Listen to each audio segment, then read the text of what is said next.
It's like the Hokey Cokey at the Villa at the moment. You get a left back in, there's a left winger out, there's ins, there's outs, there's ins, there's outs. Steven Gerrard's shaking it all about. This is promising to be quite good. This is Talking to Trinity. 5-minute thoughts.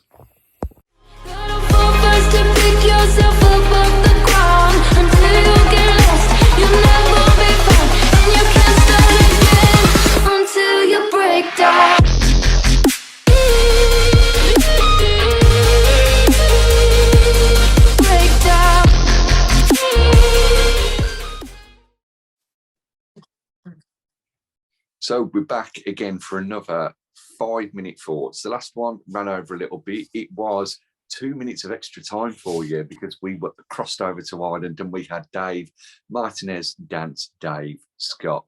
Today we got Baz Barrett from Brom. Baz, How you doing? Good? I'm all right. I mean, we were just getting in the spirit of Man United, thinking there was going to be extra Fergie time at Old Trafford. So, we're just bringing you those extra minutes, It was probably the best 2 minutes, actually, at the end, no offence. Well, speaking of extras, it seems like we're getting extra players in, but we're also potentially shipping players out. We'll start off with the main man who we've been linked with. And for the last few days, it's been rumbling on that Digne is joining us from Everton. Personally, I think Digne is a quality signing. He may or may not have been mentioned in the January transfer window special. Check that out on YouTube if you haven't already. That's the first plug. Ding! Quality, in my opinion, one of the best fullbacks for assisting. Do you think it's good signing? 20 to 25 million? What are you saying? I think if you look at it in terms of is he improving the quality of the squad, then yes. I'd say he is a good signing. In terms of the transfer fee for his age, it seems slightly high and also seems to be slightly in contrast to our transfer policy over the last couple of years, which has been by younger players with a potential resale value in the future, or certainly ones who, all things going well, you can roll over into another contract for the building for the long term. This signing appears to be the most obvious example so far of what I'd call the new shift in the ownership, which is we're not hanging around, or we don't want to hang around as long now to get up the table towards Europe. Maybe Newcastle getting the money's kind of push forward the plan in terms of trying to get up the table, trying to beat them before they really put their marker down in the transfer market. But yeah, it's another ruthless signing in terms of we're just going for that success now. Decent player. I mean, in terms of assists, I think he's one of the highest in the league since he joined. Yep. You always have to be a little concerned in terms of character issues with players falling out, but then lots of players have fallen out in lots of different scenarios. I mean, in terms of Benteke went on strike to get a move to Villa, and he ended up all right for us in the grand scheme of things. So maybe you can't read too much into it, but a solid signing. I think funny enough, in terms of similar to Target in a sense of, I thought we overpaid for him, but we needed a left back. And so in terms of Digne, I think if it's 25, we've overpaid, but he is going to be, you expect to be first choice. And even in the course of his contract over, say, 3-4 years, whatever it may be finalised as, he will be a squad player at least during that. So in that sense, if you get the full benefit for 4 years, I'm relatively happy with the deal. Definitely. Well, they're saying 4.5 years. Talk today, breaking from Sky Sports News, was that the medical is booked for later on this afternoon. 20 to 25 million for me, it seems a bit of a snip for a player of his quality, though I do understand the 29-year-old or 28-year-old concerns because of how old he is there. And we've beaten a host of clubs to get in, rumoured Chelsea, West Ham, Newcastle, and apparently Newcastle came back in with a massive offer for him, but he wanted to come to the Villa. He wanted to link up with little Phil, didn't he? Well, you can't probably worked out well them disgracing themselves going to Cambridge in the FA Cup. That wasn't a good selling point. But it's helped us, definitely. Moving inside, and a player who we mentioned off air, we don't know a lot about, but Kerr Smith is joining from Dundee United. Looks like he's going to be an under-23s player, but a big player for the future. Do you know much about him? I mean, I've only heard the rave reviews, if I'm honest. I'm intrigued to see how good he'll be. There's talk that within 2 or 3 years, he'll be knocking on that first team door. Being honest, I don't know much about him either. I think he's played maybe 10 games for the first team up at Dundee. Yeah, I mean, you have to say in terms of, it's been obviously a policy under the new ownership of trying to cherry pick the best young players to put in the academy, as you said, give them the opportunity to develop there, see if we can get them towards the first team. A couple of £1 million being talked about. Small change ultimately in today's world. So linked with other teams, obviously. So you always have a little sense of, oh, he must be decent. Like in Football Manager, you look at if he's linked with some big teams, you're like, oh, there must be, some wonder kid kind of attributes lurking underneath.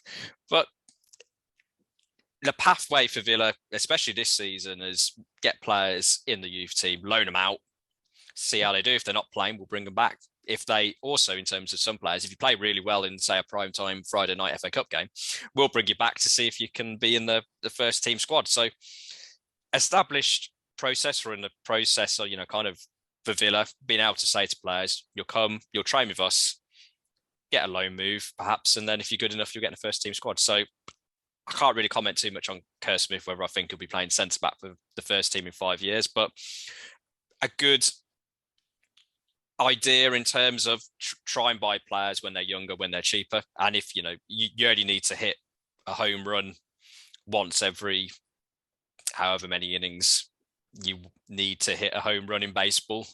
I'll let my American friends fill me in on that. But if it works, it's great. You look back and say 2 million, what a great signing. If it doesn't work, it'll be in a few years, who? Kerr who? So it'll go full circle. So they're my thoughts on him. He's one to keep an eye on, obviously. Talk that he can play right back as well. So that's great flexibility for us. We've got a lot of good youngsters, as we know. Going to the other end of that scale, though, 2 goalkeepers recently linked with us. And I just want to know from you really whether you think they're an improvement on Jed Steer, because it's strange that we're linked to backup goalkeepers when we've already got him in place. Maybe there's talk of him leaving. 2 names that have sprung up. One apparently isn't going ahead now, and that was Darren Randolph. Of course, he's at West Ham, had a stint at the Blues as well. And Dave, Martinez Dance Dave, will know him well because of playing for the Irish national team. Not together. I think Dave's got a few more caps than Darren Randolph. But Robin Olsen, as well, has also been linked. Swedish goalkeeper, was at Everton. Are either of them actually an improvement on Jed Steer? Not really, in my view. I mean, in terms of, obviously, mentioning Dave Martinez, Dance Dave, he also mentions Randolph's not first choice for Ireland. He's not even second choice. So third choice at best, Irish goalkeeper who isn't playing for West Ham. If there was a need for a backup, if, say, Steer was injured, then, well, yeah, he's got experience, get him in to sit on the bench. No real issue, kind of 6-month loan. We've got experience of getting goalkeepers in on loan for short-term periods, some more successful than others. In that sense, you can't really complain. In terms of Olsen, Everton, a bit up and down. Didn't he go on loan to a championship club earlier on this season and didn't really set the world alight there? Yeah, so sure. I'm not, in terms of a loan, you paid a little bit of money. It's not disastrous, but in answer to your question, I'd stick with Jed Steer. I can't really see the point of getting either of those in. Yeah, I imagine that if they're not getting rid of Steer, it's maybe Sinisalo who's going to go out on loan and get some first-team football. So they want somebody over and above Mascarell with a bit more experience. Speaking now of people who look like they are leaving, and there's talk about a loan or a 15 million move. And it's a player who divides opinion, doesn't divide opinion in Qatar, though, as we know from our WhatsApp group with Liam over there. Anwar El Ghazi linked with Everton, nothing to do with the Luca Digne deal. Apparently, it will be a standalone deal. There's talk of a 6-month loan, probably because Rafa Benitez wants to get all of the sort of B-list wingers in the league into the Everton squad. He's got that bloody many. Orders 15 million bid. He may be going there. He obviously wants first team football, not getting a lot under Gerrard at the moment. Would you be happy to see Anwar El Ghazi go? Is it indifferent? Do you think it's time for him to move on? What do you make of the transfer? If it was permanent deal for 15 million, then, I mean, it's not a lot in the modern transfer market for somebody with Premier League experience and in and around the Dutch squad. I think he was in the preliminary squad for the Euros and didn't quite make it. You look at it another way, we doubled our money in terms of what we paid for him a couple of years ago. In terms of mentioning Digne was a ruthless transfer in terms of wanting that instant or accelerated improvement by the board. You're looking in terms of where we anticipate the board wants to be in terms of European qualification, maybe Champions League, the pipe dream kind of a few years down the line. Is El Ghazi good enough to get us to that level? Probably not, if I'm being, in my view. I personally don't have as much,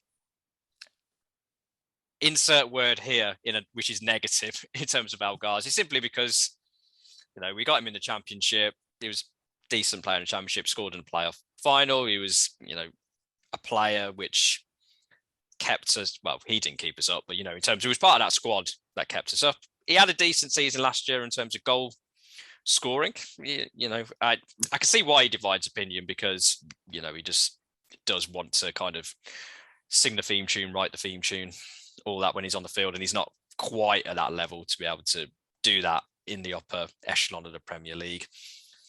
Loan, if it's a choice between sending him out on loan to Everton or keeping him, I'd keep him. For El Ghazi, if he wants to play first team football, I don't see him getting in the team ahead of Gray and Townsend, who I think have been them, unless he's going to go and play number 10, which he could do.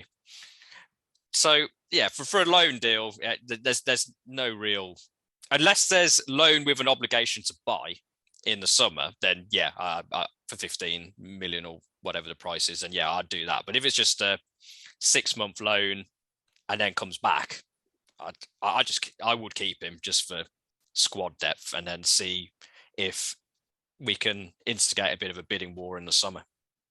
Always done quite well against Everton. They're obviously remembering that. They must have forgotten the headed miss that he had against them from a couple of yards out during Project Restart. Then last season, he scored against them, obviously, in the first win back in the Premier League, that last-minute goal, and scored a winner against them last year at Goodison Park. Fantastic strike. For me, El Ghazi, as you said, divides a lot of opinion, and I'm sure we'll talk more about that on one of the main podcasts. I wouldn't be opposed to a loan for him to go, especially if he gets a goal for him, because it means that Newcastle will shove 20 million our way in the summer. True.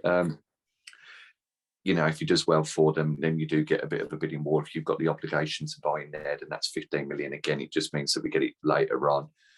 But I think you're right. Unfortunately, he's not at that standard that we need to push on. And when you consider that we brought in Philippe Coutinho with an option to buy, you compare Coutinho at 75% to El Ghazi at 75%, you'd know which one you'd plump for, really, out of the two. El Ghazi. That's Liam's view. That's Liam's view. But yeah, it'll be a good bit of business, in my opinion, either way. Nice one. 5-minute thoughts. Probably went over a little bit. We did have a bit of extra time. Join us for the main podcast, the Man United review and the Man United preview. And until next time, cheers, Tar. Thank you very much. Up the Villa.